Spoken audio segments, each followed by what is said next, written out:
Welcome back to our channel. So, andito na naman tayo sa kotse at bumabiyahe. Saan nga ba tayo papunta ngayon? First time lang namin makakapunta dito, guys. Wow, first time. Yan, papunta kami ngayon sa Cross Iron dahil nagyaya ito si Mister.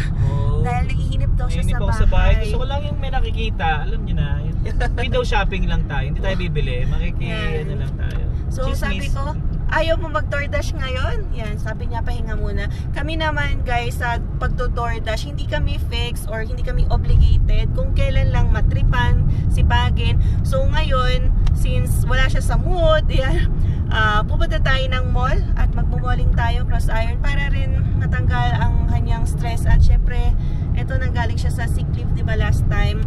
Pagaling na rin naman, syempre, ongoing pa rin yung antibiotic niya sa pamamaga. Kanina. Ayan. So, mahabang biyahe natin dahil 30 minutes away kami sa Cross Iron. Pero magandang puntahan talaga yan, guys. Sobrang laking mall yan and ang daming outlet store. So, wag naman tayo, diba, tuksuhin ng mga sale. Tingnan muna natin. So, maganda libot lang kasi ganun lang din naman yung gawain natin. Kahit sa Pilipinas, guys, ganun kami. Punta kami ng SM. Kunyari, wala siyang pasok.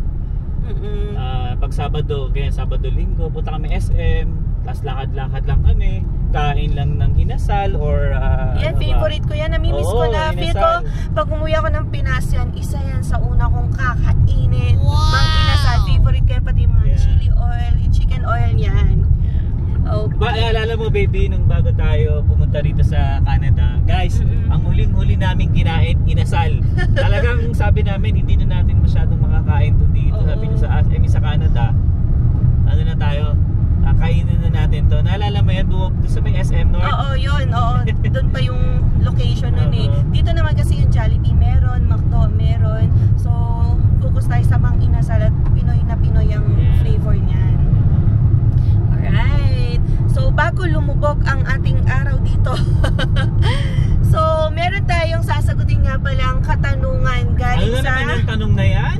Galing sa isa sa mga subscribers natin. So, ang katanungan na ito ay galing kay Life is a Journey 2024.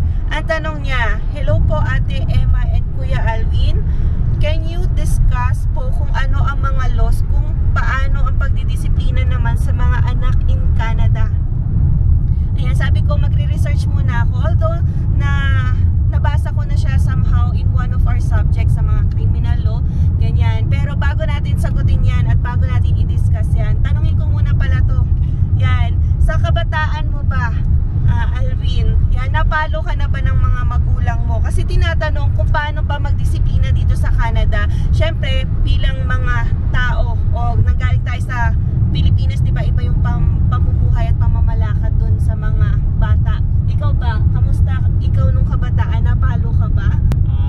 So bago natin sagutin yan, guys, kailangan syempre nakafocus tayo sa pagdadrive. Pero i-on muna natin yung ating lane assist. Wow! May lane assist pa pala. Para hindi tayo pumunta sa kanan, pumunta sa kaliwa. Yan. So isa pwede ko siyang bitawan. Pero syempre hindi ko bibitawan talaga to, no? Pero yun yung kagandahan dito sa sakyan ko eh. So kahit bitawan ko siya, kahit lumiko yan, lilikurin yung manubela natin. Okay? So anyway, okay, sagutin natin yan. Galing na ng technology ngayon. Parang okay na ako mag-drive. Pero yung kamay ko nasa ano pa rin. May nag-a-assist. Meron pa yung cruise control. Kung ano pang cruise control na rin ako. Pinon ko yan para kung stop man yung harapan ko, automatic stop this camera. So anyway, actually guys, nung time na kabataan ko, sobrang bait ko kasi. Wow! Sobrang bait. Never akong, alam mo, sa pagkakaalala ko, never akong pinalo nila mama, nila papa. Pero nung dumating yung college, yan, medyo pasaway na ako niyan, guys eh. Minsan umuwi na ako, madaling araw na. Eh si papa kasi nun, medyo stricto talaga sa amin nung time na college namin. Kasi si papa, guys, police yun eh. So retired major si papa. So medyo siya talaga, stricto talaga siya sa amin, especially kila ate at sa kapatid kong. Syempre mga babae. Oo, pagdating sa babae talaga. Pagdating ng alas 7, dapat nasa bahay na. Uwi na talaga. Eh ako noon, syempre lalaki, tayong barkada. Minsan umuwi ako alas 12 ng gabi. So yun, doon ako nabanatan ni papa. Asikmuraan talaga ako noon.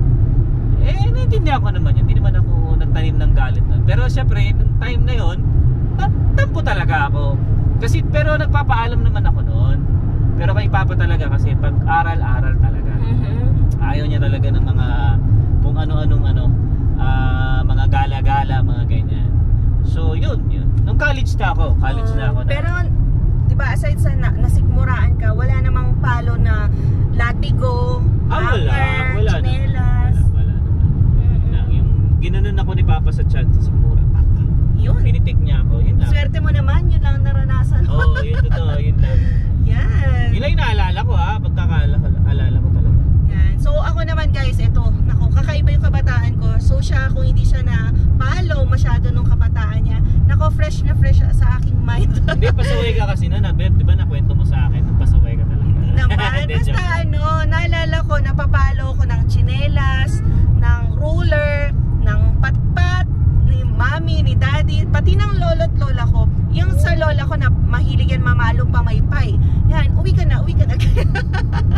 Yan, yung mga ganun yung pagdidisiplina sa akin. And naalala ko pa yung latigo ng tatay ko, ng daddy ko na yan.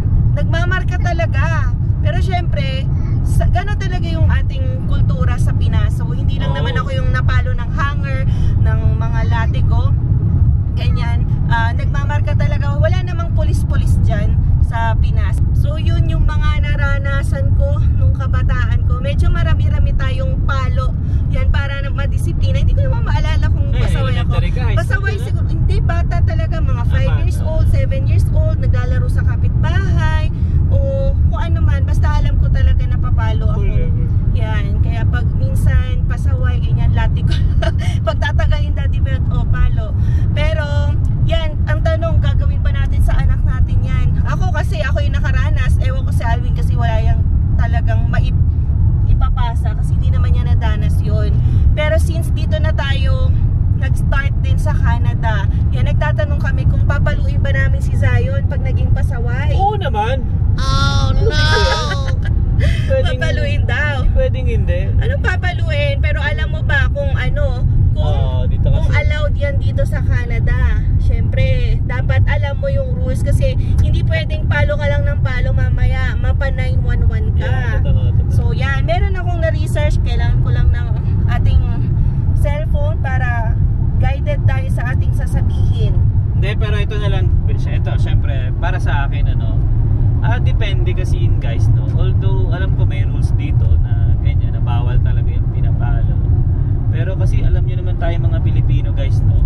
Mas gusto nating madisiplina yung mga anak natin sa ganung bagay para pinatututo sila. Ganun kasi tayo, hindi naman natin pwedeng i-adjust agad yung sarili natin dahil nandito tayo eh. So baga, nasa tamang pag-uusap lang din yan ng mag-ama. Yan. Diba?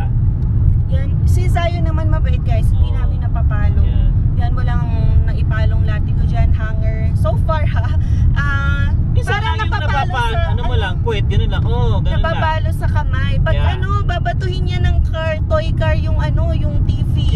Yan, yun lang para magtanda siya na wag nang gagawin kasi mahal ang TV. Pero yun lang naman, pero overall talaga napakabait na bata ni Zion. So going back dito sa batas, ano ba yung nag-go-govern na batas sa pagpalo o pagdidisiplina ng mga bata sa Canada? So yan, if you will research on section 43 of the Criminal Code. Wow. Yan, Criminal Code ng buong Canada and applicable sa buong Canada, all provinces. Yan, it says that every school teacher, yan kasama ang school teacher, hindi lang parents parent or person standing in the place of a parent is justified in using force by way of correction toward a pupil or child as the case may be who is under his care if the force does not exceed what is reasonable under the circumstances. So note guys, ito i-emphasize natin, yung use of force is by way of correction lang para i-correct yung kung ano man yung na gawang kamalian ng bata, hindi for the for purpose of abusing, and dapat it must not exceed what is reasonable under the circumstances. However, nung 2004 naging issue itong section 43. Gusto nila ipa-declare as unconstitutional itong provision na to dahil syempre somehow yung ibang nag-argue ay ina-allow daw yung pagpaparusa o pananakit sa bata because of this provision. So So ano ba yung ruling ng Canada? Yan ang Supreme Court of Canada. Dineclare as null and void pa tong provision na to? Well, dineclare pa rin siya as constitutional. So, very effective pa rin yung Section 43 na binanggit natin. Pero sabi nga nila, it must be consistent with the Canadian Charter of Rights and Freedoms.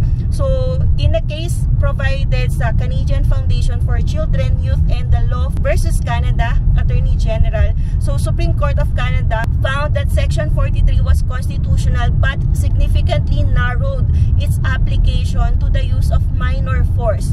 Okay? So, hindi nga dineclare as unconstitutional to, pero naglabas sila ng maraming guidelines para syempre hindi maabuso itong provision na to and gawin na lang excuse na mga school teacher, na mga magulang ang pagpalo sa bata without any reason. So, dapat okay, ang pagpalo sa bata dito sa Canada ay magpa-follow sa guidelines na nakasaad dito sa kaso ng Supreme Court sa Canadian Foundation for Children, Youth, and the Law versus Canada. Okay, so ito yung unang guideline. Parents or caregivers can only use corrective force or physical punishment that is, okay, note here, minor or transitory or trifling. So, mga minor lang na corrective force yung i-apply sa bata, hindi ganon ka lakas o kasakit, nagigil ka para saktan ng bata. So, for example, spanking or slapping a child hard enough, okay, that it leaves a mark or bruise would not be considered transitory and trifling and would not be reasonable.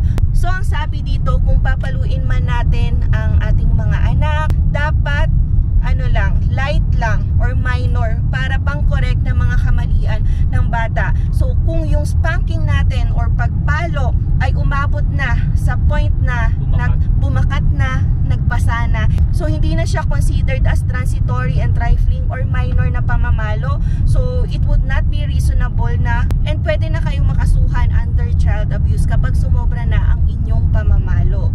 So, another guideline here is that teachers cannot use force for physical punishment under any circumstances. So, bawal magparatang ng parusang physical ang mga guro dito sa Canada. Although, teachers may be permitted to use reasonable force toward a child in appropriate circumstances such as to remove a child from a classroom. So, kung magulo na talaga, yan, meron lang reasonable force. Yan na naman tayo, dapat talaga reasonabling pwersa o force lang yung i-apply sa child. Kunwari, nagwawala na sa classroom, nananakit na, yan, pwedeng ilabas ng teacher yung bata sa classroom. Pero, ang pag-physical punishment, bawal yun. So, another guideline is that physical punishment cannot be used on children younger than 2 years old. Note the age ha. Bawal ang physical punishment sa mga bata younger than 2 years old or older than 12 years old. So, take note of the age na sinabi dito. So, kung between 2 and 12, pwede ang physical punishment. Okay? Pero it must be reasonable and for corrective lang. Note ito ha, physical punishment cannot be used on a child in anger or retaliation for something a child did. Okay? So, bawal din gumamit ng physical punishment kahit galit na yung child and meron nagawang kamalian itong bata. So, objects such as belts or rulers, yan, must never be used on a child and a child must never be hit or slapped on the face or head. Okay? Tandaan mo yan at nasa Canada tayo. Kasi syempre alam naman natin na yung mga bata minsan we can't control na, sumusobra na or grabe na yung kulit or tantrums. Yan, since you are here in Canada, you should follow these guidelines, lalo na sa mga Pinoy families na viewers na to. So kahit nalaki tayo sa mga pamamalo ng ating mga magulang, lolo't lola ng belts or rulers, yan, clear ang guideline na dito sa Canada, bawal ang belts or rulers na pag-hit sa child sa face or head. Yan, bawal na bawal yan. So any use of force on a child cannot be degrading, inhumane, or result in harm or the prospect of harm. And note that physical punishment cannot be used on a child who is incapable of learning from situation because of a disability or some other factor. So very, ano naman talaga to, reasonable, kasi kung may disability or incapable of learning and diba hindi agad maka-get sa inaaral. So dapat talaga hindi tayo mag-apply ng any physical punishment para lang mapasunod yung bata. And then note that the seriousness of the child's misbehavior is not relevant to deciding whether the force used was reasonable. So the force used must be minor no matter what the child did. So ito na talaga overall, anong sinasabi? Kung mag-use tayo ng force sa ating mga anak dito sa Canada, it must be minor, and para i-correct lang ang nagawa niyang kamalian. It must be for corrective purposes. So yun, very clear ha. Ibang-iba dito sa Canada. Sa Pilipinas, walang takot ang ating mga magulang. Syempre, ganun talaga ang ating kultura. Napapalo tayo para dumisiplina ng mga anak. Pero dito sa Canada, guys, yan, we have to follow the rules. Otherwise, pwede tayong makasuhan for child abuse na. So, is spanking illegal? Yung pamamalo ba ng bata ay illegal? Yan. Dito, base sa justice.gc.ca. So this is a Canada website. Yan, spanking is a form of physical punishment that some parents use on children. So they recognize it para sa pagdidisiplina ng anak, nagagamit talaga yung spanking. Pero depende sa circumstances, it can be illegal. So ibig sabihin, not always illegal siya. Meron lang circumstances na magiging illegal ang pamamalo sa bata. So para guided tayo at hindi maging krimen ang pagpalo sa ating mga anak, i-follow natin yung mga guidelines na nabanggit. Okay? So yan, na-note ko talaga dito guys sa Canada, very polite sila sa pakikipag-usap sa bata. Bawal mo mapagalitan ng malala, bawal sigawan, bawal pahiyain. Yan, kasi very sensitive talaga sila sa psychological and emotion ng mga bata. So nakausap din natin last time si Rona. So nag-head din siya sa daycare dyan sa Edmonton, and one thing na sinabi niya is that kahit na may gusto siyang isabihin talaga na straightforward sa child, hindi niya mautusan o maidirect yun. There's some form of sentence na dapat mong bitawan sa child. So dapat very polite way then of asking. Hindi ka dapat mag-i-impose sa bata na gawin ito. So dapat talaga sumunod ka sa guidelines dito sa Canada. Alright. Ang tip ko dyan, ganito. Nari, gigil na gigil ka na, ano? Uwi kayo ng Pilipinas, lista mo lahat ng mga pagkakamali yan. Pag sa Pilipinas, dumupalo eh. Joke lang. Joke lang. Joke lang yan. Yan, ito nga pala, laki ng moon, no? Zayo, no? Moon? That's a big moon there. Yan, malapit-lapit na kami sa Cross Iron, guys. And yan, napakwento tayo. So, yun, sana nasagot ko ang katanungan ni, ano ang pangalan niya? Matandaan yung name. Oo. Mahaba eh. Mahaba. Life is a journey yata yun. Parang. So, yun ang nag-govern na rule dito. So, Criminal Code of Canada, Section 43. So, kaya meron din tayong, ayan. Ayan, no, papaluin na ni Alvin. Papaluin ko na to. Ayan, no, pwede yan mga 911. Hindi, ito guys kwento ko lang sa inyo. Singit ko na lang din. Kasi yung ate ko, sa Germany naman yun. Siyempre may anak din siya lalaki. Kasi siyempre tayo mga Pilipino, di ba? Minsan hindi din tayo makapagpigil. Ako natatawa siya, kahit siya, nung nagkakwento natatawa lang din siya sa akin eh. Sabi niya sa akin, nung time na talagang nag-away sila ng anak niya, medyo matanda na kasi ang anak niya, mga nasa 15 years old na ata, ganyan-ganyan. Minsan parang napalo niya ata, pero hindi naman yung sobrang lakas.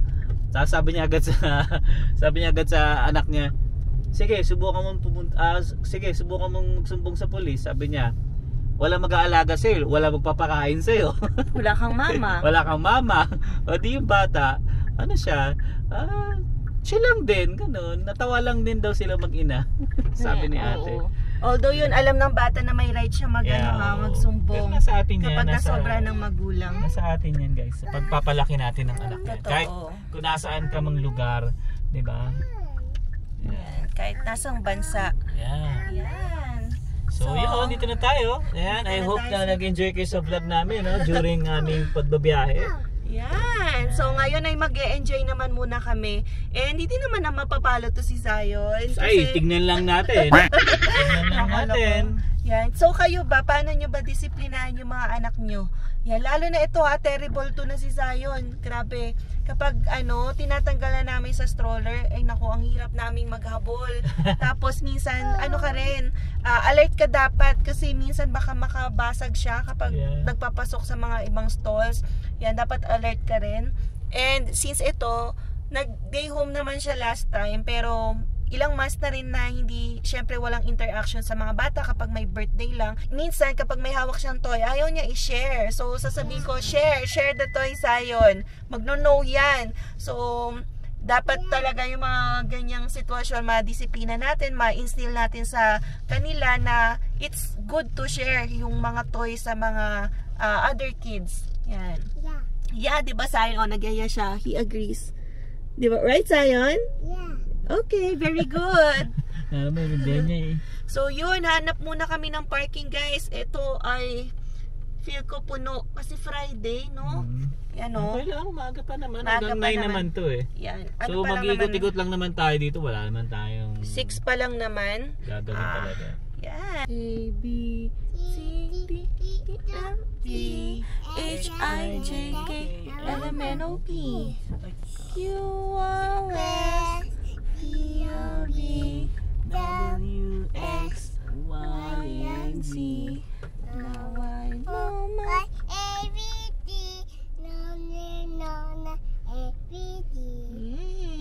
very good. So yun lang guys, I hope meron kayong natutunan sa ating vlog for today. Yan, nag-research lang naman ako just to answer that question thrown by our subscriber. Just a disclaimer guys, hindi pala ako lawyer dito sa Canada. So anything or info shared to you ay based sa aming research and personal experience, lalo na sa pamamalo, di ba? Pero bago may close yan, aminin nyo guys, pinapalo nyo rin yung mga anak nyo. So hindi. So anyway, yun. If you have any questions, please feel free to comment down below. Subscribe na rin kayo guys if you have not yet subscribed. And don't forget to click the notification button in order for you to get notified of our future uploads. So yeah, I'll see you on the next one. Peace!